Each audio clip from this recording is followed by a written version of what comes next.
السلام عليكم ورحمة الله وبركاته. طبعا من أفضل الأخبار اللي سمعها جماهير الأهلي هو للأسف اللاعب السابق لنادي الأهلي في السبعينات وأوائل الثمانينات مصطفى يونس بشطب عضويته من النادي، وذلك لتكرار تجاوزه وتخطيه جميع الخطوط الحمراء واتهامه للذمة المالية للكابتن محمود الخطيب الأسطورة العظيمة في تاريخ مصر وليس الأهلي فقط، وفي ذمم السادة المحترمين أعضاء مجلس الإدارة ومجلس إدارة النادي الأهلي. وبصراحة الخبر ده أسلج قلوب ملايين الأهلاوية، لأنه هو أحد الناس اللي لعبت وخدت من خير الأهلي، واللي هو شخص عاق بالنسبة للنادي الأهلي وشخصا الموضوع. يعني لك أن تعلم إن مصطفى يونس هو مبطل كورة من فوق ال40 سنة.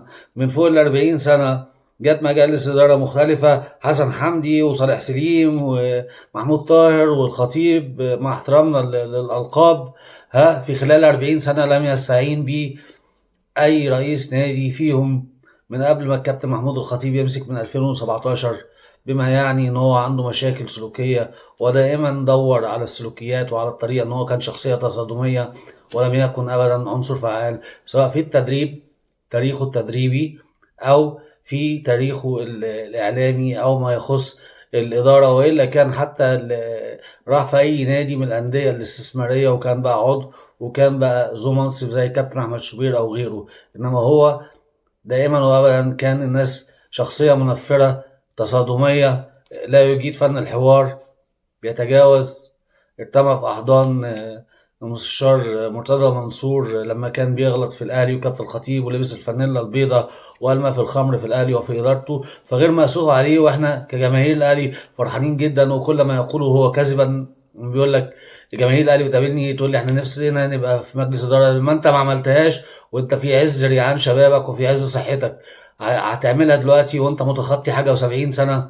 فقد الشيء لا يعطيه. ما عندكش الكاريزما دي. مش شرط ان انا اكون لعيب كوره كنت كويس، حتى ان انا اكون اداري ناجح، او اكون اشتغل في المجال العام واكون ناجح. وفشلك وتكرار فشلك سواء التدريبي او العمل العام هو اكبر دليل ان انت ضعيف جدا وبعيد جدا. ولكن النفس الاماره دايما بالسوء، ان انت بتهاجم الانسان الناجح وبتحسده على النجاح، هو كأن انت كنت جزء من نجاحه، وانت كنت السبب في نجاحه، او انت اللي قومته وانت اللي عملته، لان انت كان الاولى ان انت كنت تنفع نفسك.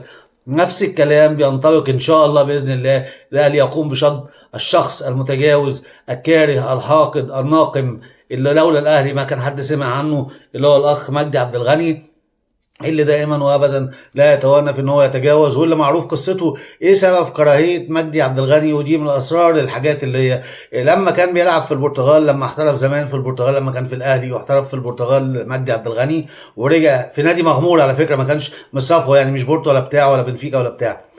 لما احترف وجه يرجع الاهلي رفض يرجعه بسبب سلوكه وبسبب ان اداؤه الكيرف بتاع اداؤه كان نازل، وكان في خلاص في الامتار الاخيره من حياته الاحترافيه. فرفض الاهلي زيه زي لعيبه كتير قوي كانوا احسن من 100 مجدي عبد الغني، وما ما رجعوش، سواء اهلي سواء زمالك، كل الانديه كبيره يعني.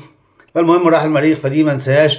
بعد كده بقى هو لما جت الفتره بتاعت مانويل جوزيه وبتاع، وان هو كان بيلعب في البرتغال، فقال لهم انا بتكلم برتغالي كويس جدا وعايز اكون مدير كوره وبتاع. فبرضه بسبب سلوكياته وبسبب اسلوبه المتجاوز وبسبب شخصيته الغير سويه، فالاهلي رفض برضه وقتها ان هو يمسك مدير كوره او حتى مترجم لمانويل جوزيه. وانا بقول لكم دي وقائع حقيقيه في حياه مجدي عبد الغني، فاتجنن وحس بالاهانه الشديده ليه.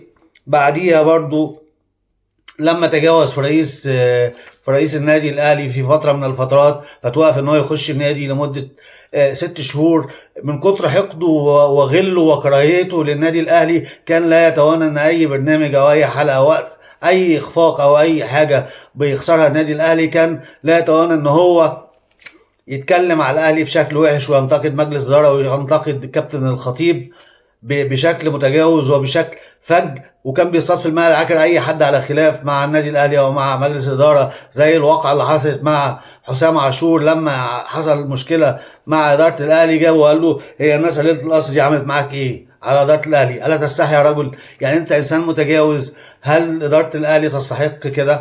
طبعا لا تستحق كده، وهذا لا يليق ان حد اعلامي يقول هذا الكلام. ده جزء من الهيستوري، التاريخ بتاع مجدي عبد الغني وبتاع مصطفى يونس. طبعا لكل مكان بيبقى فيه ناس منبوذه، ولكل مكان الاهلي بجماهيره بملايينه ما ينفعش توجهوا زي ما بيدعوا ان الاعلام الاهلاوي موجه من اداره النادي الاهلي ان هي تهاجمكم. انتوا اصغر من ان الاداره تعمل كده، او ان هي ينفع جماهير الاهلي اللي بالملايين هياخدها لجنه اعلاميه او اعلاميين ان هم يكرهوا. لا، انتوا مكروهين. جماهير الاهلي واعيه جدا، وانا واحد منهم، ما اتشرفتش ان اشوف حد من مجلس اداره المحترم الموقر.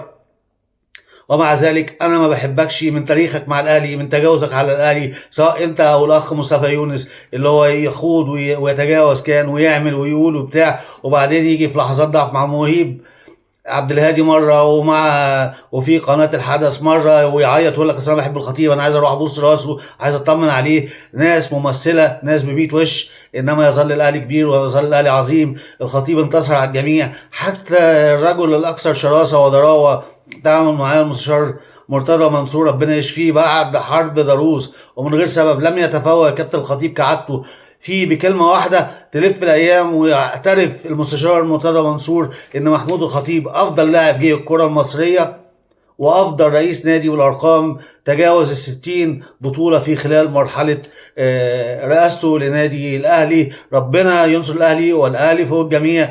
ومحمود الخطيب هو اسطوره، شاء من شاء وابى من ابى، مهما كره الكارهون بمجلسه الموقر. لما تشوف اصحاب الجرافتات الشيك ياسين منصور والجرحي والضماطي تعرف هذه هي الصفوه الاخلاقيا. اللهم علينا ووطي انفسنا، ناس رغم النفوذ ورغم النجاحات ورغم ان هم من كلاس ايه في المجال العام وفي مجال البيزنس، ولكن في منتهى الرقي، بدون تلقيح، بدون لسان طويل، بدون كلام على حد، بدون تجاوز، بدون ادعاء بطولة. ياسين منصور احد اباطرة الصناعة في مصر، ومع ذلك لم يتفاوى ولم يقول انه اديت للاهلي وعملت الاهلي ودفعت الاهلي. هي دي عظمة الاهلي، وهو ده تاريخ الاهلي، وهو ده الاهلي، والاهلي فوق الجميع. شكرا، والسلام عليكم ورحمة الله وبركاته.